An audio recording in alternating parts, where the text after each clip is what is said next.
Hello, my name is Matt Barron, and I am the VR Supervisor for the Texas Workforce Vocational Rehabilitation Services in Wichita Falls. We are an agency that helps people with physical or mental impairments prepare for, obtain, and maintain employment.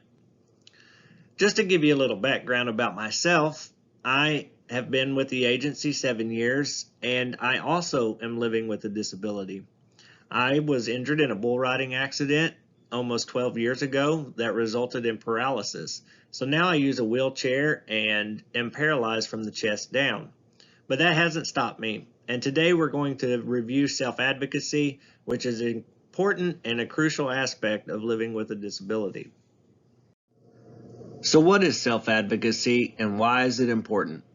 Self-advocacy is speaking up and taking action in order to have one's needs met and to achieve your goals. This basically means you are able to ask what you need and want and tell people about your thoughts, feelings, or needs. Self-advocacy means that you know your rights and responsibilities, you speak up for your rights, and you are able to make choices and decisions that affect your life.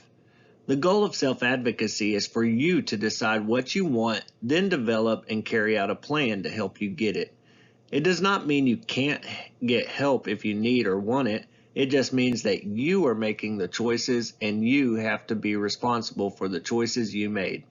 All students, regardless if you have a disability or not, must learn through opportunities and experiences to explore, take risks, learn from your mistakes, develop positive self-esteem, become self-motivated, and gradually gain control over your own lives. It is important to learn self-advocacy skills because it helps you decide whether you want and what is possible for you to expect.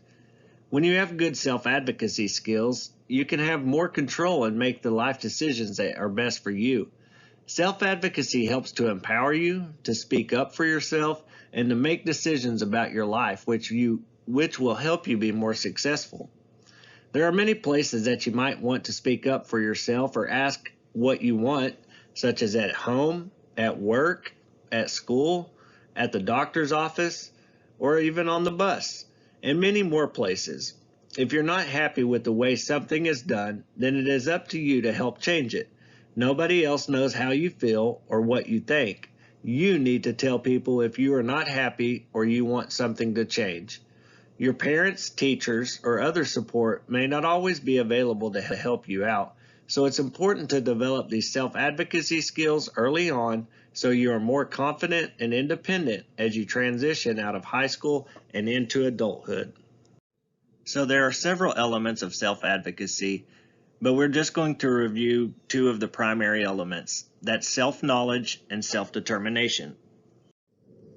So what is self-knowledge? Well, it's basically what it sounds like. It's knowledge about yourself. Your interests fall under this. So what are things that you're interested in? Your strengths, what are you good at? What are some of your talents?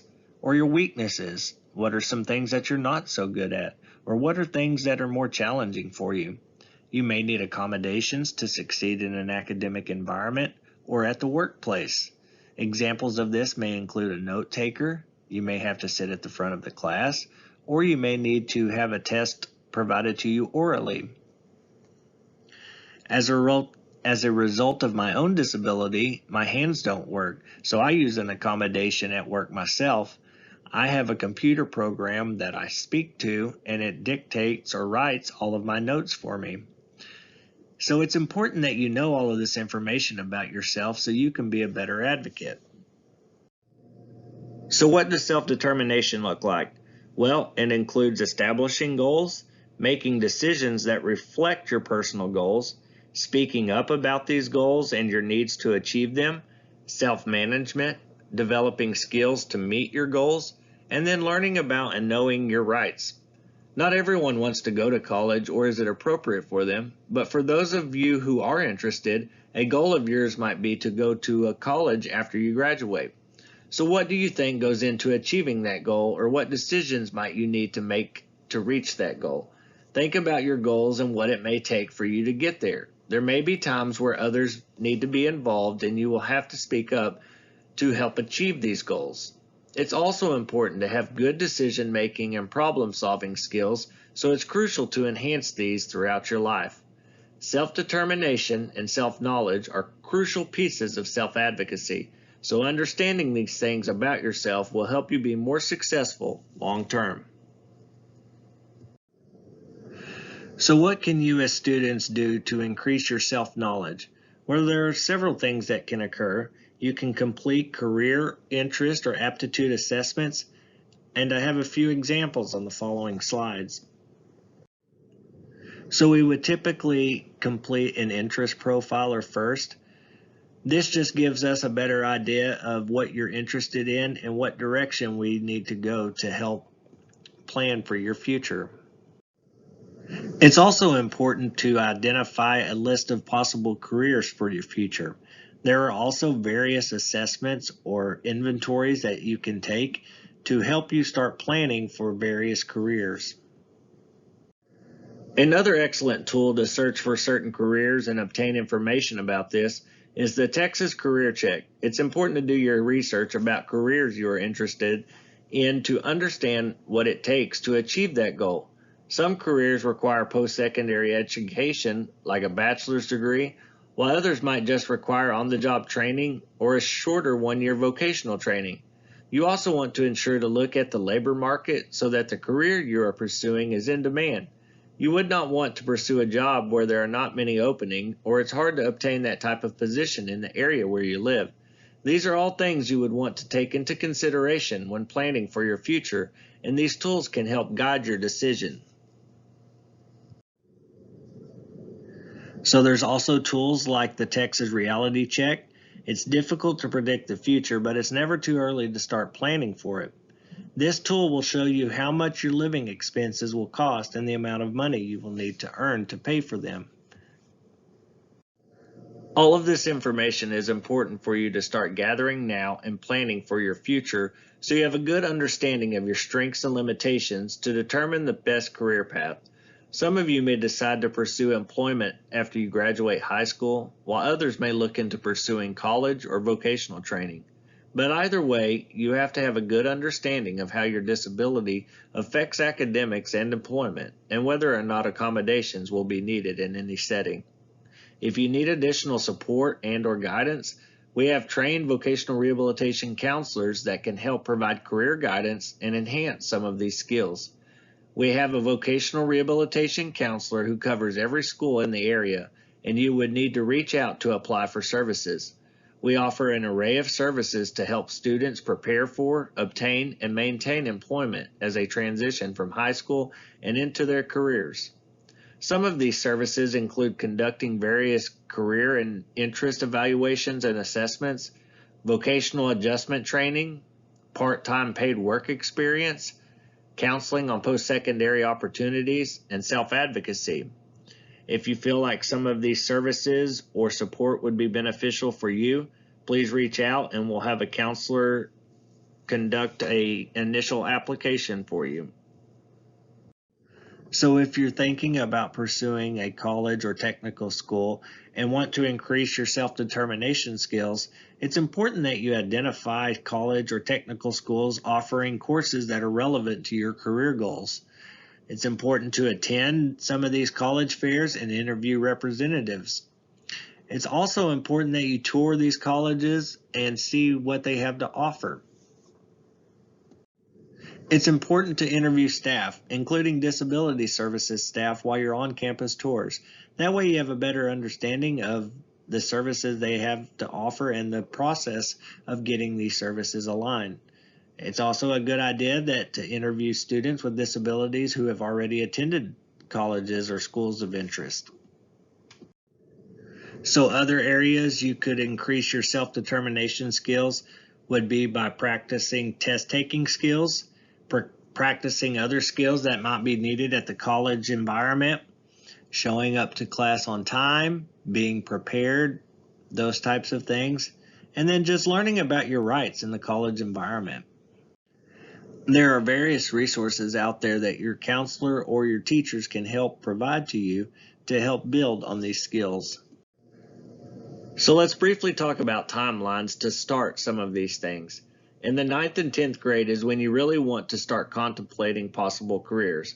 You would want to complete career inventory tests to identify aptitudes and interests, attend various career fairs like you're doing now, read about and talk to people who have careers of interest, find out what educational training that they may have.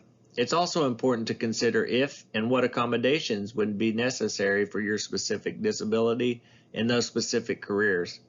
You need to be actively participating in all the transition relating meetings like your IEP, which is your individualized educational plan, 504 plans, and individualized plans for employment if you decide to pursue vocational rehab services, to make sure that your career goals are known and steps towards these are incorporated.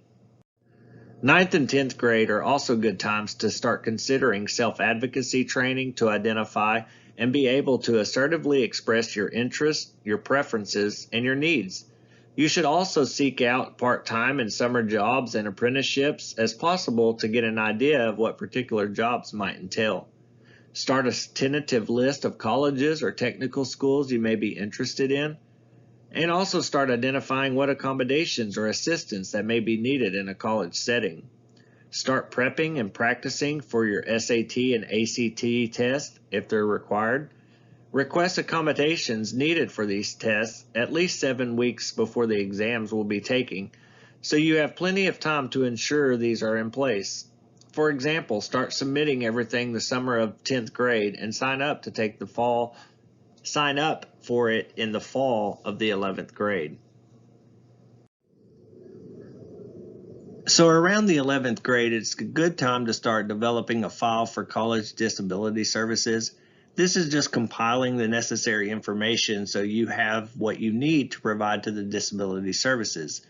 Examples of things like medical records relevant to academic progress or specific needs, any other types of disability testing, documentation that the student has, or a copy of the current IEP or 504 plan. It's also important to identify which accommodations, if any, will be needed in the college or technical school environment. Some of you may already have accommodations and some of you may not need them, but it's important to start planning early so you have a good idea of what is needed moving forward.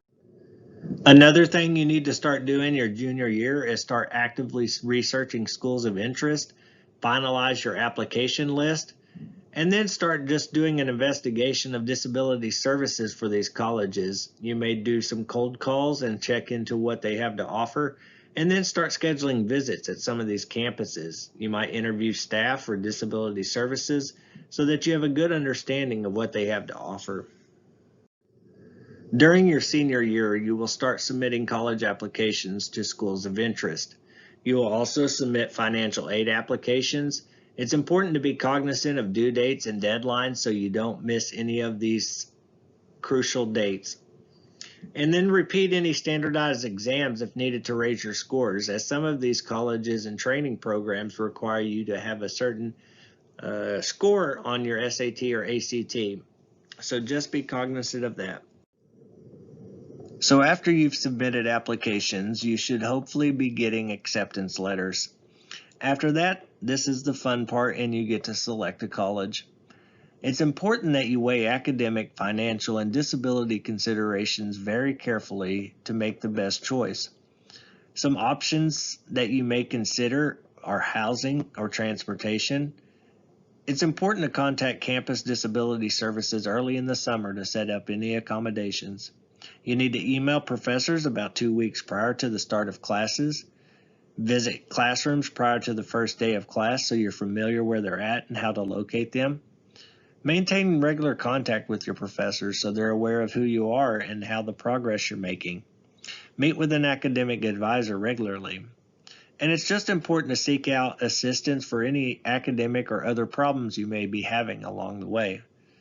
Just remember, you play a crucial role in your success, and self-advocacy is at the core of that. So what's the end game?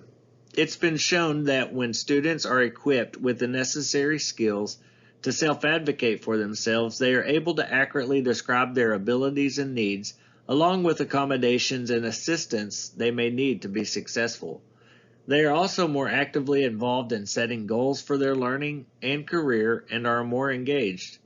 Overall, the more you develop and improve your ability to self-advocate for yourself, the more successful you will be.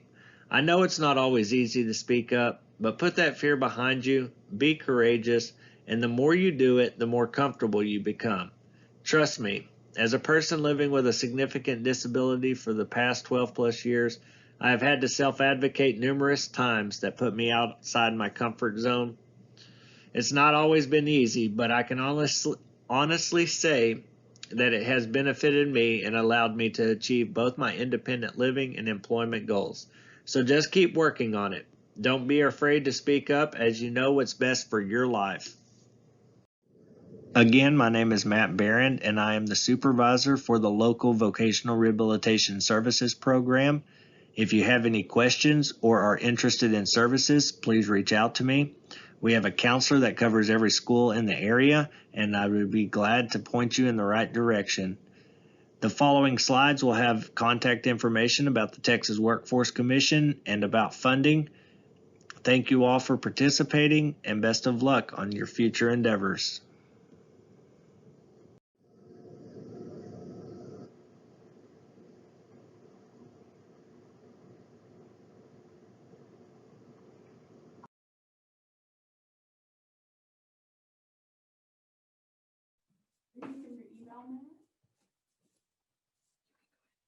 Hello, I'm Matt Barron with the Vocational Rehabilitation Services in Wichita Falls. I'm the VR supervisor. Thanks for participating in the video. I know we're going to be limited with questions, so you can email me if you have any. The email is matt.barrend@twc.state.tx.us. That's matt.barend@twc.state.tx.us. Thank y'all.